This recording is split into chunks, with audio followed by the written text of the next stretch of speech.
Abra a Bíblia comigo em Gênesis, capítulo de número 1. Gênesis, capítulo de número 1. Eu quero ler o verso de número 27 com vocês.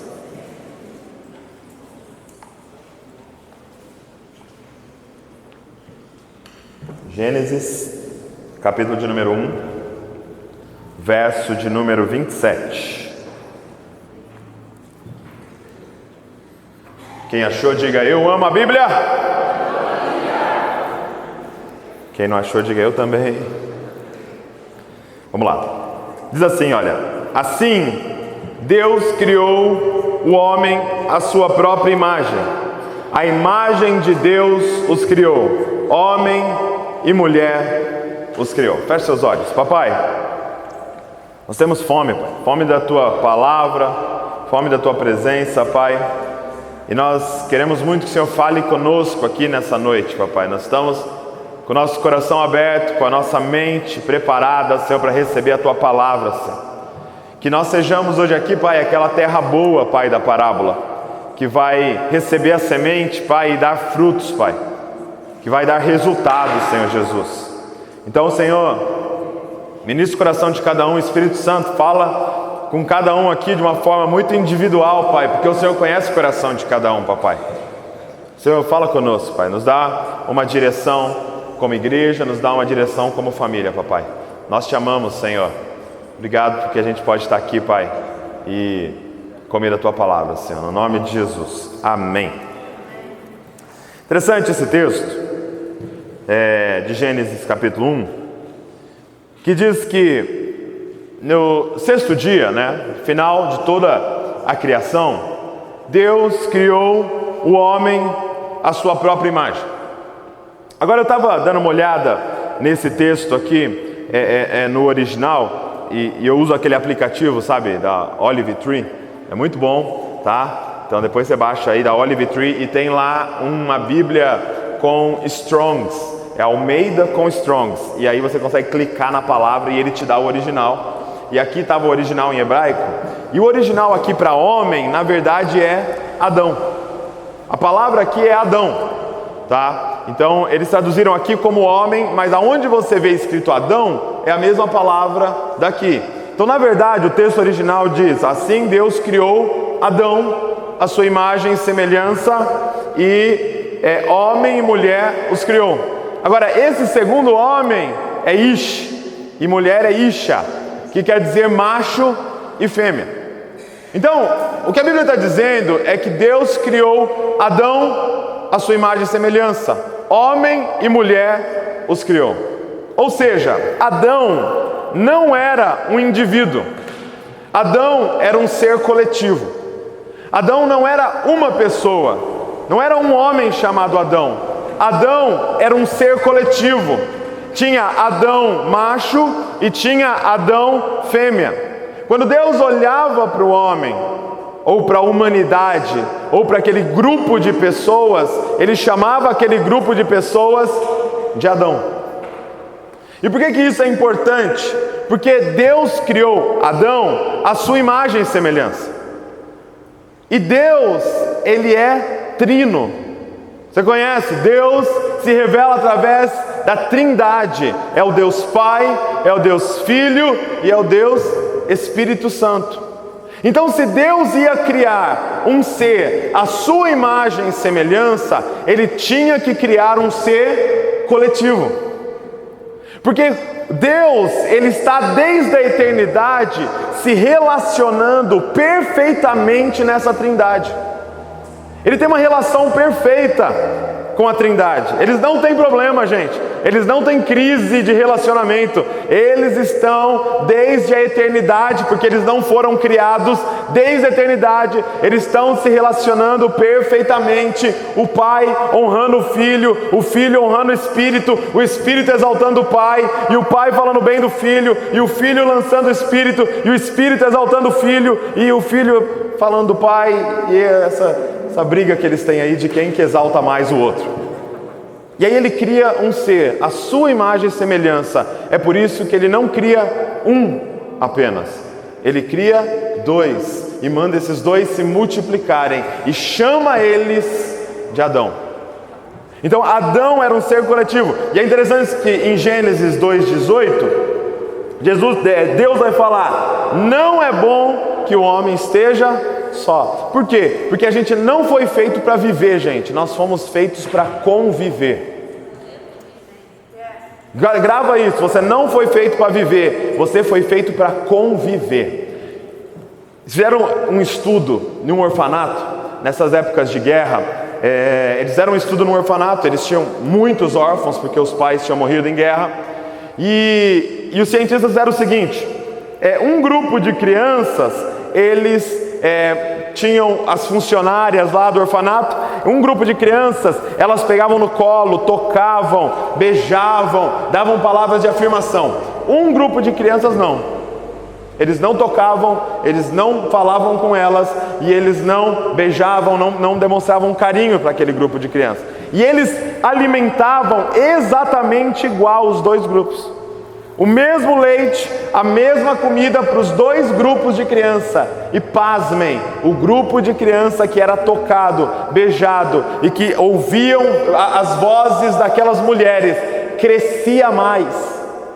Eles eram maiores, eles eram mais saudáveis nos exames, gente. Por quê? Porque nós fomos feitos para conviver, cara.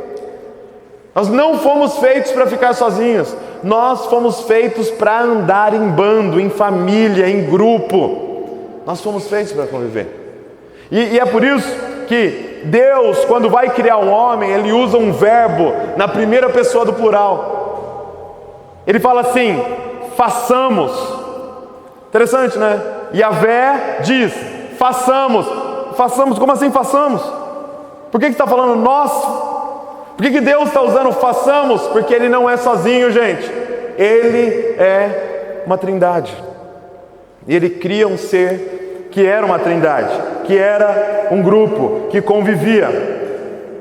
Éden, gente. E aí você vai ver no capítulo de número 2, ele planta um jardim, ele coloca o homem lá, ele fala: não é bom que o homem esteja só. Então ele pega e faz o homem dormir, né, que é a mesma palavra para a morte, e ele tira de dentro do homem a esposa. Quando Adão vê a esposa, o que ele fala? Essa verdadeiramente é carne da minha carne, ossos dos meus ossos, foi tirada de dentro do varão, por isso vai chamar varoa. É daí que vem essa varoagem, entendeu? Da varoa. É varão, é varão. Ele falou assim: gente, é a mesma coisa, é semelhante a mim, é compatível comigo. E aí os dois começam então a conviver no jardim. E aí está escrito assim: olha, é por isso, deixará o homem, pai e mãe, se unirá à sua mulher, e os dois se tornarão uma só carne. Os dois se tornarão um ser coletivo. Eles são um, cara. Gente, o que é Éden? Éden é o lugar onde todos os verbos são conjugados na primeira pessoa do plural. O que nós vamos fazer hoje? O que nós queremos comer hoje? Como que nós vamos nos divertir hoje? Nós estamos felizes? Nós estamos tristes? Nós estamos bem? Éden é o lugar onde não se ouvia a palavra eu. Porque eles eram um, não existia eu, só existia nós. Não existia meu, só existia nosso. Não existia seu. Isso era o Éden. Até que a mais astuta de toda a criação, a serpente, entra naquele lugar e começa a ter um diálogo com a mulher. E ela começa a dizer assim: olha, é verdade que vocês não podem comer nada aí? Que a estratégia de Eva é sempre a mesma, né? É verdade que você não pode ter nenhum prazer? Aí ela fala: não, pode comer de tudo aí, só não pode comer da árvore do conhecimento do bem e do mal. E aí a serpente diz assim: ah, isso é bobeira, Deus está mentindo. Se você comer, você vai ser como Ele, seus olhos vão ser abertos e você vai ser conhecedora do bem e do mal. E entenda, esse conhecer o bem e o mal não era simplesmente saber o bem e o mal. Esse conhecer o bem e o mal era determinar o que é bom e o que é mal. Porque como funcionava? Porque como que eles eram um? como que eles funcionavam como um nós naquele lugar. Só tem um jeito de funcionar como nós, gente. Só tem um jeito de ter harmonia total. Era mais ou menos assim, eu quero fazer uma representação aqui, vamos fazer um teatro agora aqui. Queria chamar a Val aqui, representante da Fêmea Adão. Eu vou chamar aqui agora Arthur, representante de Deus, né? Que é o cara mais parecido com Jesus que nós temos nesse lugar. É que ele prende o cabelo, mas não tem problema. Como é que funcionava, gente? Fica aqui, Arthur, no nosso meio aqui. Tinha Deus. No Éden, Deus determinava o que era bom e o que era mal, o bem e o mal. Ele determinava. Por que Adão e Eva viviam numa harmonia perfeita e podiam ser uma só carne? Eram nós. Porque os dois deixavam esse ser aqui definir o que era bom e o que era mal. Então eles chegavam diante de algo, falavam, é bom ou mal? É bom. Então os dois consideravam aquilo bom. Aí eles chegavam diante de outra situação, isso aqui é bom ou mal? Mal. Então os dois iam pela mente dele e consideravam aquilo mal. Então eles viviam em completa harmonia, porque não era eles que determinavam, era esse ser que determinava o que era bom ou mal. Então os dois tinham a mesma mente. Os dois tinham a mesma fonte. Então eles viviam nessa harmonia perfeita, porque os dois tinham Deus como rei, como governo sobre eles, determinando todas as coisas. Qual é a proposta da serpente? Cara, vocês vão ficar deixando ele determinar o que é bom e é mal? Come dessa fruta, cara, e começa você a falar o que é bom e o que é mal. Então quando Eva come, quando Adão come, o que acontece? Eles se desconectam de Deus e começam então eles a determinarem o que é bom e o que é mal. Então naquele momento eles deixam de ser nós e passam a ser eu. E ela passa a ser eu. Tanto que quando eles saem do jardim, a Bíblia diz, e Adão deu um nome à esposa. Não dá mais para chamar Adão, agora você chama Eva. Porque você agora é um indivíduo. E eu sou um indivíduo. E eles estão juntinhos, gente, dizendo, parmegiana. Bom? Bom. Bom. Aí eles olham e falam, suco de açaí. Bom? Bom. Aí eles olham e falam, comida japonesa. Bom.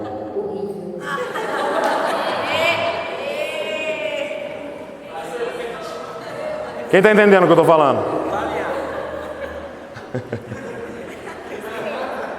Porque agora eles não têm uma fonte única de bem ou mal. Eles são cada um a própria fonte. E aí chega uma hora que o que eu falo que é bom, ela fala que é mal. E o que eu falo que é mal, ela fala que é bom. E nós temos que nos afastar. E ela se torna um Deus e eu me torno outro Deus. E eu vou ajuntando pessoas perto de mim, até que alguém discorde de mim. E essa pessoa se desconecta e se torna um outro Deus. E pessoas vão se formando perto dela, até que alguém discorda dela e se forma mais um Deus. E aí a gente tem o que a gente... Cara, acontece guerras por causa disso. Porque nós nos desconectamos uma fonte, cara, que determinava para nós o que era bom e o que era mal. E cada um agora diz o que é bom e o que é mal. Cada um governa a sua própria vida, cara. Cada um governa as suas próprias escolhas. E agora casamento já não é mais um nós. Casamento é ajuntamento de dois eu, que fica lutando para ficar junto até que a discórdia os separe. Sabe qual é o principal motivo de divórcio, gente? Vocês sabem? Incompatibilidade de gênero. O que é isso? Ela não gosta da mesma coisa que eu. Eu estou falando que isso é bom, ela está falando que é mal. Eu quero ir na comida japonesa, ela não quer ir. E não dá. Aí chegam diante do juiz, não dá para conviver, porque eu quero ir lá no restaurante. Ela não quer, eu quero assistir futebol, ela quer assistir novela. Misericórdia, irmã, novela. Não dá, eu quero assistir ação, ela quer assistir romance. E por quê que eles se divorciam? Porque são dois grandes eu. Gente, sabe qual é a estratégia de Satanás? Transformar você num grande eu. Ele quer que o dia inteiro você fale eu, e meu. Obrigado, gente, pode sentar. Daqui a pouco eu chamo vocês de novo. Uma salva de palmas para esses atores perfeitos.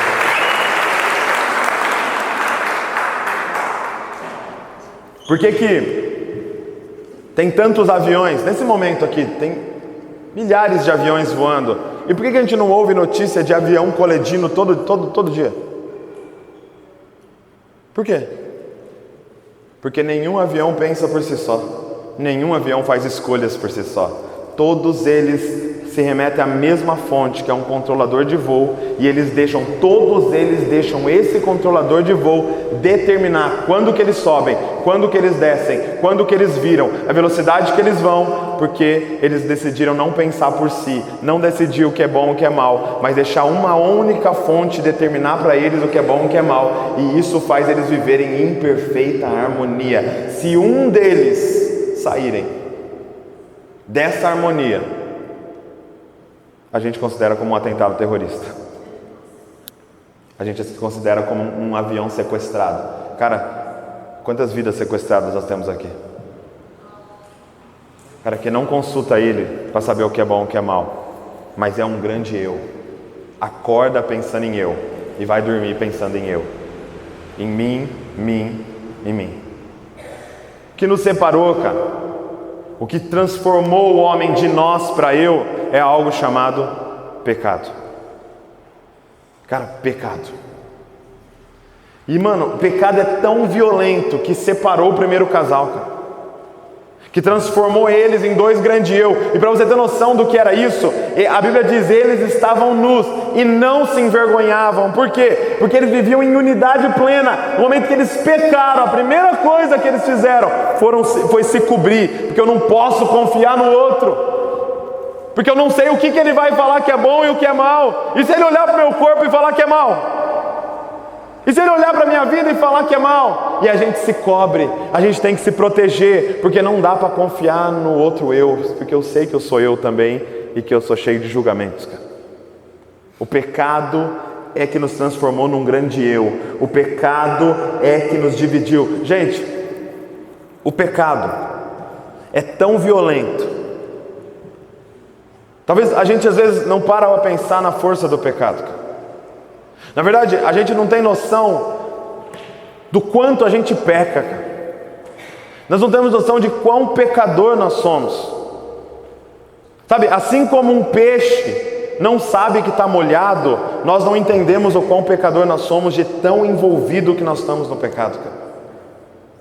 O peixe nasceu naquele ambiente, ele não sabe que ele está molhado. Assim como nós nascemos do pecado, cara. E a gente não entende o quão pecador nós somos. E nós não entendemos a força do pecado. Como eu disse para vocês, a Trindade, gente, ela está em perfeita harmonia e unidade desde toda a eternidade, cara. Outra palavra que é difícil entrar na nossa cabeça, né? Eternidade. O que é isso, eternidade?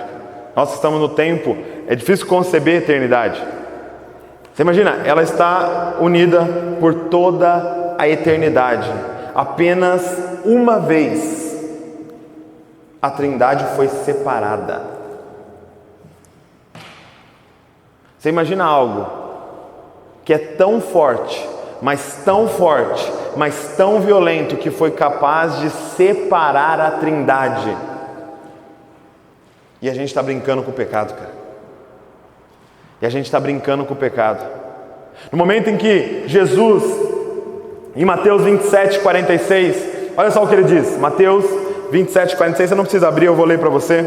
Olha só o que ele diz. Por volta das 3 da tarde, Jesus clamou em alta voz: Eli, Eli, lama sabachthani, que quer dizer: meu Deus, por que me abandonaste? Como ele se fez pecado naquele momento, ele foi separado da Trindade, cara. Algo que estava unido por toda a eternidade, só tinha uma coisa capaz de separá-los, se chama pecado, cara. Para você ter noção da força do pecado. Ele não pôde chamar Deus de Pai, como ele fez todas as vezes, em todas as orações. Ele disse: meu Deus, por que eu estou sentindo que eu sou um eu? Por que eu não estou sentindo mais que é nós? Por que eu estou me sentindo como se eu fosse um indivíduo? Eu não quero... Gente, o desespero de Jesus de ir para a cruz não era dor física. Os apóstolos, gente, morreram cantando hinos. Os apóstolos foram crucificados também e cantavam hinos, foram decapitados, orando, pedindo para Deus perdoar os outros. Eles foram apedrejados, cantando. Por que Jesus não morreu cantando? Por que ele chega a orar? Meu Pai, se for possível, afasta de mim esse cálice. O desespero dele era passar algumas horas sendo eu. Porque ele só se conhecia como nós. Eu e o Pai somos um. O desespero dele é que ele teria que passar um período sendo eu, para que a gente pudesse voltar a ser nós com ele, cara. Para que a gente pudesse voltar a dizer: é nós, cara. Nós somos um. Ele teve que ser um grande eu e experimentar o que é ser eu, cara. Gente, a nossa perdição é ser eu. A nossa perdição é passar a vida dizendo eu, meu, minha, os meus direitos, o que eu quero, o que eu decidi, para onde eu vou, porque o importante é eu ser feliz, por causa das minhas escolhas e por causa do que eu tenho e do que eu conquistei, que é meu. Está acontecendo algum estupro hoje por aí, por causa de um grande eu. Tem algum político do nosso país agora fechando um contrato aí com alguma empresa para tirar dinheiro da população, porque ele é um grande eu. E o que importa é a casa que ele vai construir para ele, e o carro que ele vai comprar para ele, e as férias que ele vai ter para ele. Alguém pediu divórcio hoje, sabe por quê? Porque é um grande eu. Porque ele não está feliz, porque ela não está feliz, porque é os direitos dela e os direitos dele. A nossa perdição é ser eu, cara. A nossa perdição é ser eu. Sabe? Adão é um ser coletivo. Nós fomos criados para ser um ser coletivo. Mas o que você precisa compreender é que Cristo é um ser coletivo. Cristo não é uma pessoa, Cristo é um ser coletivo. Jesus Cristo era uma pessoa, e Ele morreu, Ele crucificou o eu dele, para se tornar um ser coletivo. O que foi para a cruz, gente? Um eu, para que a gente pudesse ser nós. Diga comigo, nós. Cristo é um ser coletivo. Todos aqueles que estão em Jesus são Cristo. Portanto, vocês são Cristo nesse lugar. Quem está entendendo o que eu estou falando? Nós somos um ser coletivo. O segundo Adão também é um ser coletivo. Ele é o cabeça e nós somos o corpo. Nós juntos somos Cristo. Quem está entendendo? Portanto, Jesus, quando ele vai para a cruz, ele estava matando o seu eu, para que a gente pudesse voltar a ser nós. Só que olha o que ele diz em Mateus 16, você também não precisa abrir, eu quero só que você ouça. Olha o que ele diz em Mateus 16, verso de número 24. Então Jesus disse aos seus discípulos: se alguém quer ser meu seguidor, negue a si mesmo, tome a sua cruz e siga-me. Portanto, tem uma característica de Cristo. Se nós somos Cristo, se nós somos esse ser coletivo, tem uma característica do Cristo. O Cristo anda com uma cruz nas costas, cara. Ele está dizendo: vocês vão ser um novo tipo de pessoas. Vocês não são mais o coletivo daquele Adão que pecou. Vocês são um coletivo do novo Adão. Vocês são um coletivo de Cristo. E qual é a característica desse Cristo? Ele anda com uma cruz nas costas. A cruz de Cristo nos salva, gente. Por quê? Porque ela nos ensinou a andar com uma cruz nas costas. O que ele fez foi dar o exemplo para nós. É nós, ser Cristo é crucificar o seu eu diariamente. Diariamente o seu eu ir para a cruz. Quando ele diz, cada um pegue a sua cruz, o que vai para a cruz? O seu eu. Todo dia você acorda pensando eu, você dá uma martelada. Eu não. Os meus interesses não. Sabe, eu vi um pastor chamado Paulo Borges, cara muito bom, tenho ouvido ele na internet, e ele disse uma coisa muito interessante. Ele falou assim, não tem problema nenhum você usar um crucifixo. A gente fica, não posso usar um crucifixo. Ele falou, pode usar um crucifixo, cara, só que vai lá no joalheiro e manda colocar a sua imagem crucificada lá, não a de Jesus. Pega a sua foto, leva para ele, tem como você colocar eu na cruz aqui? Aí usa no pescoço, assim, bem grande, assim, tipo um rapper, sabe? Com a sua foto assim, pendurada. Porque nós temos que ir para a cruz. Ele já foi, chegou a nossa vez de crucificar o nosso eu. Para quê? Para sermos nós, cara. Sabe que antigamente a galera tinha o costume de colocar uma cruz em várias coisas. Por exemplo, no cheque. Há anos atrás o pessoal tinha o costume de fazer um cheque e colocar uma cruzinha do lado. É lógico que você sabia que aquela pessoa era cristã, mas o entendimento era, esse dinheiro desse cheque não é para meu benefício, é para nosso. Quando um pastor, quando um ministro subia no púlpito e ele fazia o sinal da cruz, toda a comunidade ficava tranquila. Por quê? Porque eles sabiam que ele não subiu ali para benefício próprio, ele subiu ali para benefício nosso. O que é a cruz, gente? A cruz é o seu eu sendo crucificado, para que a gente possa voltar a ser nós.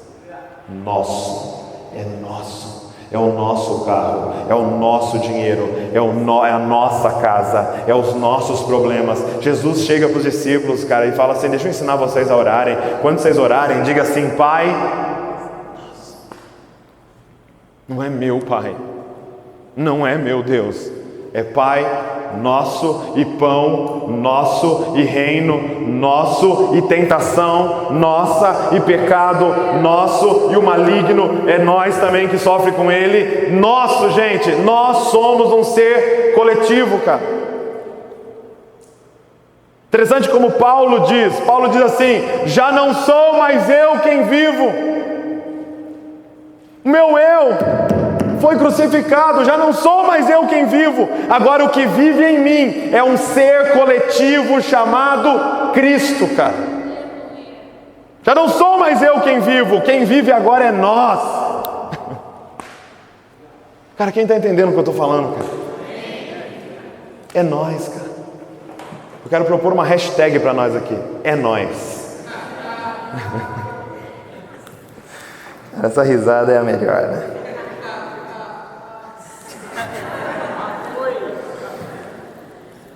Portanto,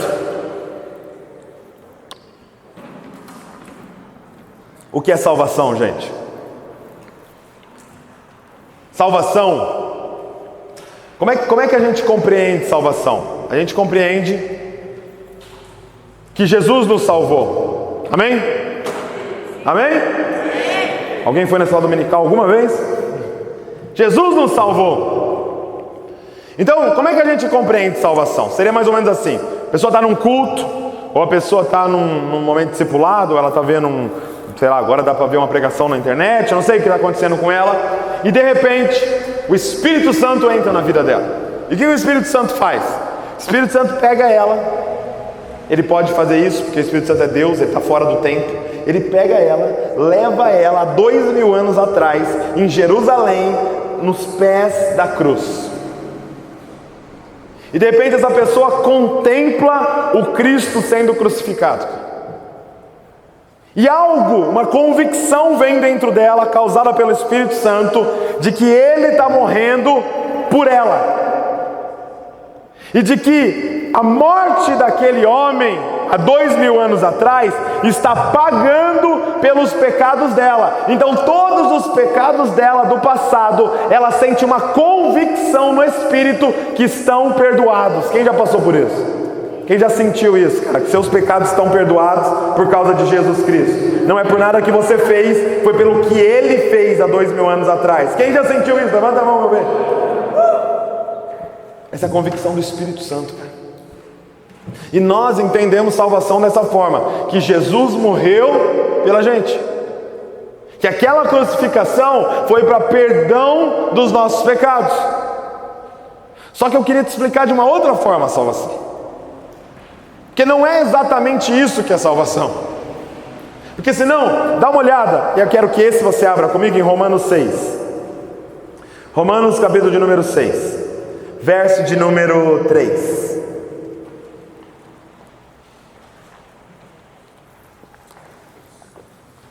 Gente, esse entendimento é crucial, cara. É crucial, presta muita atenção no que eu estou falando. Romanos capítulo de número 6, verso de número 3. Olha o que diz nesse texto. Ou acaso se esqueceram de que quando fomos unidos a Cristo Jesus no batismo, nos unimos a Ele em sua morte? Pois pelo batismo morremos e fomos sepultados com Cristo, e assim como Ele foi ressuscitado dos mortos pelo poder glorioso do Pai, agora nós também podemos viver uma nova vida. Presta atenção. O que é salvação? É quando o Espírito pega você, leva você a 2000 anos atrás, porque Ele está fora do tempo e Ele pode fazer isso. Você contempla o Cristo crucificado, mas o que Ele faz você entender? Que você e aquele homem que está sendo crucificado são um, e de repente você se vê naquela cruz. Não é Ele está morrendo por mim, é eu morri com Ele. Salvação não é Jesus ter morrido por você, salvação é você ter morrido com Jesus. Quem está entendendo, cara? Porque o problema é que a gente contempla Jesus morrendo, Ele morreu pelos meus pecados, só que eu continuo aqui, vivinho. Aí depois a gente peca e volta. Ainda bem que Ele morreu pelos meus pecados, graças a Deus. E aí a gente peca e volta. Ou Ele está lá ainda, fica aí na cruz aí, por favor, até eu resolver esse vício meu aí. Não, cara, isso não é salvação. Salvação é quando você vê o Cristo crucificado e de repente você e Ele se tornam um, e é você que está pendurado naquela cruz, cara. E você morre com Ele. Mas eu tenho uma boa notícia: você ressuscita com Ele, cara. Porque vocês continuam sendo um, e agora Ele tem uma nova vida, e você também. Só que isso é fé. Você morreu com Ele e se ressuscitou com Ele. Como que a gente vai voltar para as práticas antigas se aquele velho Douglas morreu naquela cruz e o novo Douglas ressurgiu quando ele saiu daquele túmulo, cara? Mas como, Douglas? Aconteceu 2000 anos atrás. Ei, entenda, você, o Douglas Espírito, está fora do tempo. Para Deus não existe tempo, gente. Ele pode pegar você no momento da sua salvação e te fazer um com alguém que viveu há 2000 anos atrás e ressuscitou há 2000 anos atrás. É literal isso, gente. Não é figurado, não é simbolismo. Você e Jesus estavam naquela cruz. Ele está dizendo: por acaso vocês se esqueceram de quando fomos unidos a Cristo Jesus? A gente canta: fui contemplado em ser um com você, cara. Cara, nós morremos naquela cruz, nós fomos enterrados, e depois de 3 dias a gente ressurgiu. É isso que a gente vai comemorar nesse domingo, a Páscoa da ressurreição de Cristo Jesus, cara. E nós ressuscitamos com Ele para uma nova vida, cara. Você e Ele são um. Sabe, nessa mensagem que eu estava ouvindo do Paulo Borges, depois posso até passar para vocês. Foi muito interessante que ele fez uma demonstração do que era, da forma que a gente faz evangelismo, né? E eu quero até fazer essa demonstração para vocês, da forma que a gente faz evangelismo. E eu quero chamar Jesus de novo aqui. Agora eu vou chamar aqui o Brisa, para fazer o perdido, né? Porque a Val tem muito cara de salva. O Brisa tá... Fica aqui. Então, o meu amigo aqui, que eu conheço da faculdade, da escola, sei lá, ele não conhece Jesus. Ele está condenado, está perdido, vai para o inferno. E esse aqui é Jesus. E eu fui salvo. E aí eu chego para o meu amigo lá na faculdade, no trabalho, e falo assim: meu amigo, você está condenado, cara. E eu fui salvo. Por quê? Porque eu tive um encontro com Ele. E eu vim aqui te apresentar Ele. E se você tiver um encontro com Ele, você vai ser salvo, cara. Porque eu tive um encontro com Ele e fui salvo. Ele me salvou. E eu vim falar pra você, cara, a melhor coisa que aconteceu na minha vida. Então eu quero que você tenha um encontro com Ele, cara, pra você ser salvo. E deixa eu te falar uma coisa: se você não quiser ter um encontro com Ele, você vai ser condenado, cara. Porque Ele é ressentido. Se você não tiver encontro com Ele, você vai pro inferno, cara. Então você precisa ter um encontro com Ele. E se você não quiser, cara, o problema é seu. Porque eu tive. Eu tô salvo. Eu tô salvo, cara. Depende de você aí trocar uma ideia com Ele, ver se Ele quer também te salvar, né? Porque Ele é soberano, né? Ele tem que querer você, né? Então dá uma cortada no cabelo antes de encontrar com Ele, dá uma... Quero ter cabelo igual o dele, mas não dá, ele é bom. Não dá. O meu também cresce pra cima. Esse é o nosso evangelismo, cara. Basicamente é a forma que a gente evangeliza. Agora, biblicamente, como que a gente deveria evangelizar? Olha o que está escrito, espera só um pouquinho vocês dois. Olha o que está escrito em Gálatas, capítulo de número 3. Só ouve, ou anota aí.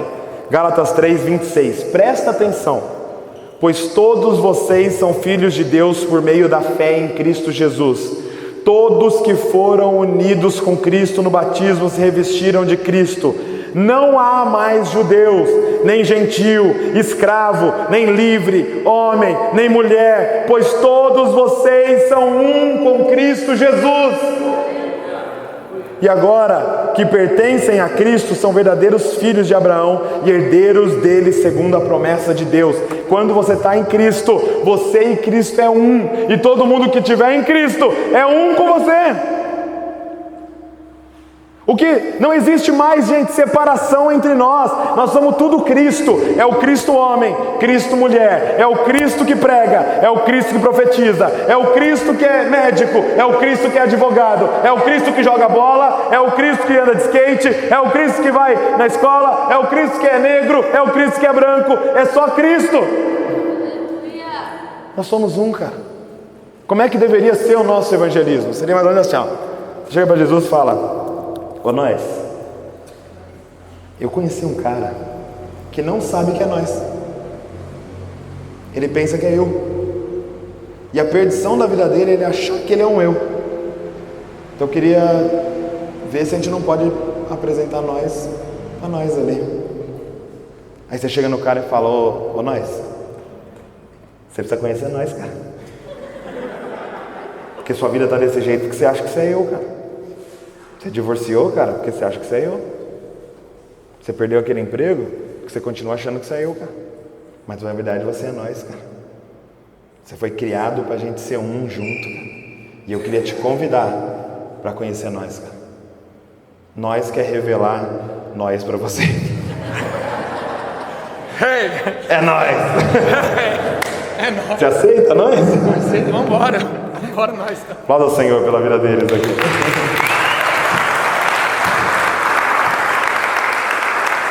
Quem está entendendo o que eu estou falando? Nós somos um, cara.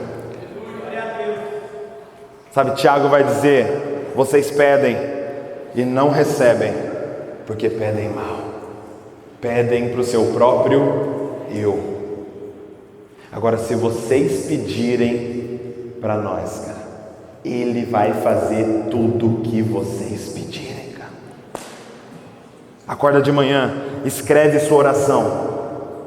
Escreve a sua oração, e aí pega uma caneta vermelha e edita a sua oração. Tem uma coisa aqui que é para eu, aí você vai apagando. Se sobrar alguma coisa, vai mudando todos os eus para nós. Senhor, nos abençoa. Senhor, venha em nós. Senhor, nós queremos um avivamento.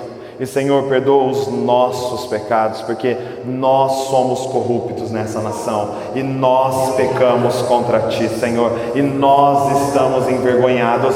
Então vem e nos abençoa, Senhor, vem e derrama o Teu Espírito sobre nós, cara. Ninguém entra na presença de Deus sozinho, porque não existe só um eu, existe nós, cara.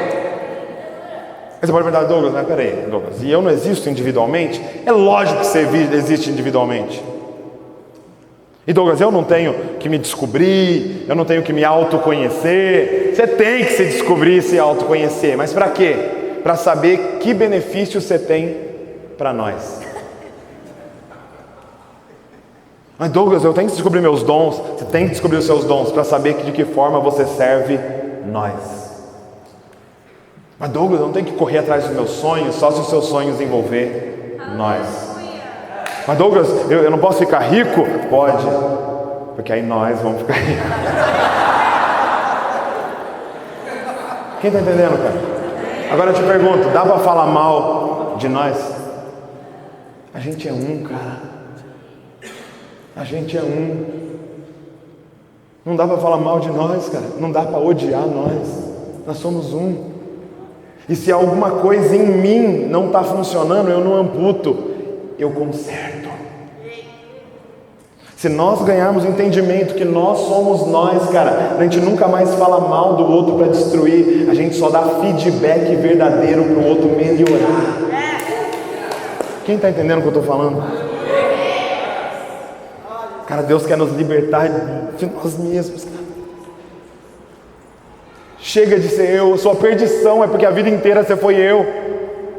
Você continua um neném mimado, chorando, porque eu estou com fome. Pensa em nós, sabe?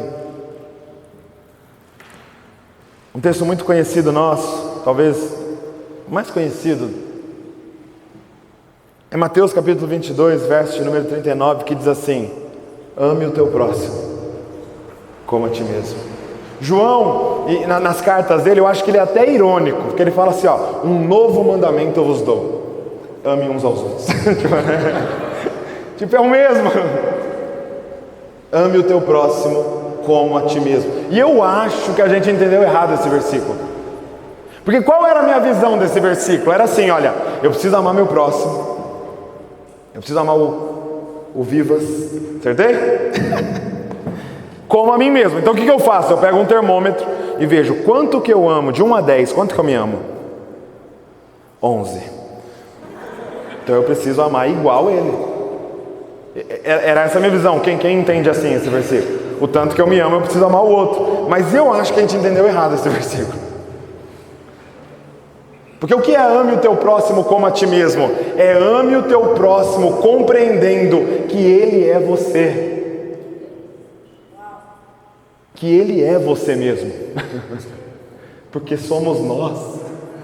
Eu tenho que olhar para o Vivas e falar, cara, eu tenho que amá-lo porque ele é eu e eu sou ele. E é nós. E se ele vai bem, nós vamos bem. E se eu vou bem, nós vamos bem. E eu busco o nosso interesse, não o meu. Porque é nós, cara. Eu abençoo o outro porque é nós. Cara, Paulo vai dizer isso sobre casamento. Efésios capítulo 5. Deixará o homem pai e mãe, se unirá à sua mulher, e os dois serão uma só carne. Ele diz, aquele que ama a sua esposa, ama o seu próprio corpo. Ninguém jamais odiou o seu próprio corpo. Cara, quando eu olhar para minha esposa e entender, eu e ela somos um, como que eu me maltrato?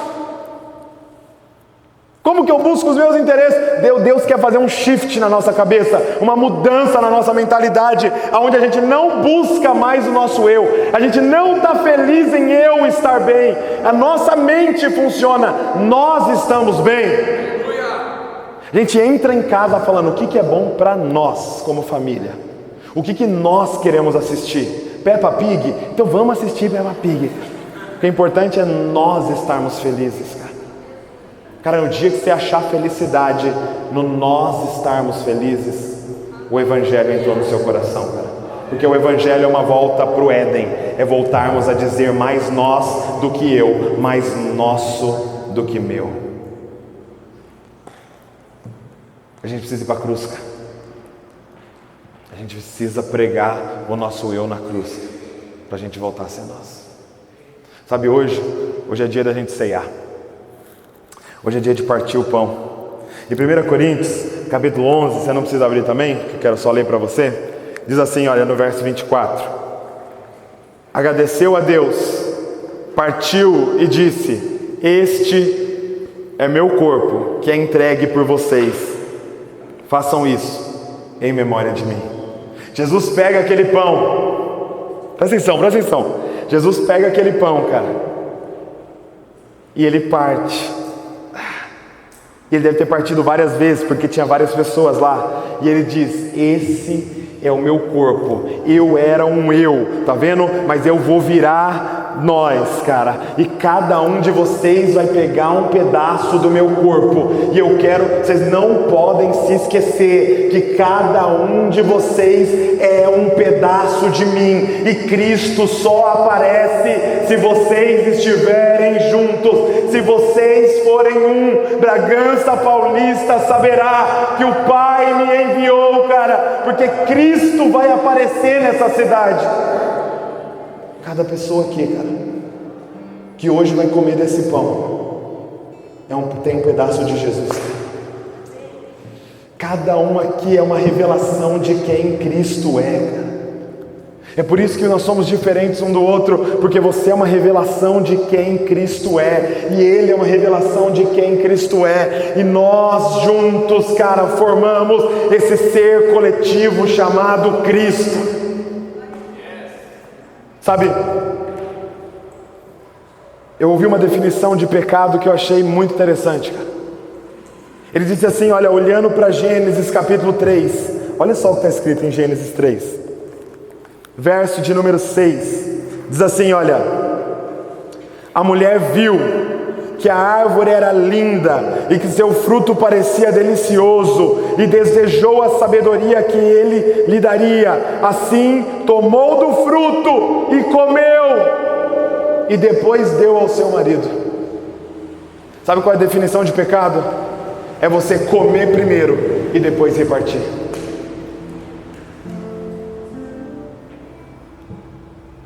Você descobre que a mulher caiu, cara, no momento que ela pega aquela fruta, dá uma mordida deliciosa e dá o resto para o outro. Agora você quer uma definição de evangelho? Ele partiu e depois comeu. Sabe qual é o problema? A gente tem comido do melhor do que Deus nos dá e quer repartir o resto. Isso não é o evangelho, cara. O evangelho é a gente repartir primeiro e comer por último. Sabe o que me impressiona, cara? No final do livro de João, se eu não me engano, do evangelho de João, Jesus está no caminho de Emaús, cara. E ele aparece para 2 discípulos, e os discípulos estão lá, andando do lado dele, e ele falando, e os discípulos, você não está sabendo o que está acontecendo? Aí ele dá uma de João, né? João sem braço, fala, não, o que está acontecendo aí e tal? Pô, Jesus morreu e tal, está todo mundo triste. Aí ele começa a explicar as escrituras para os caras eram discípulos dele. Ele começa a explicar as escrituras, e desde lá, de Gênesis até Malaquias, ele vai explicando aonde falava dele. Os caras não reconheceram o ensino, porque o que impressionava mais em Jesus não era a pregação, cara. Os caras não reconheceram o sotaque, porque não é o que mais impressionava nele. Quando eles chegam na cidade de Emaús, ele finge que vai embora, e os dois falam, não, vamos lá com nós comer, vamos passar a noite aí. Ele vai com eles, e sabe o que a Bíblia diz, cara? No momento que eles estão na mesa, Jesus pega o pão e não come primeiro, cara. Eles sabiam que ninguém fazia isso, cara. Todo mundo pegava o pão e dava uma mordida. Só que esse homem, ele era diferente de todo mundo. Ele pega o pão e antes de morder, ele parte. Ele parte, porque o que é o evangelho é partir primeiro e depois comer. O que é o evangelho? Nós vem antes de eu. Nós vamos comer desse pão hoje aqui, cara. Eles voltam correndo e eles começam a falar: Ele ressuscitou, Ele ressuscitou, Ele ressuscitou, Ele apareceu para nós. E ele diz assim: não queimava o nosso coração quando Ele falava, mas nós o reconhecemos no partir do pão, cara.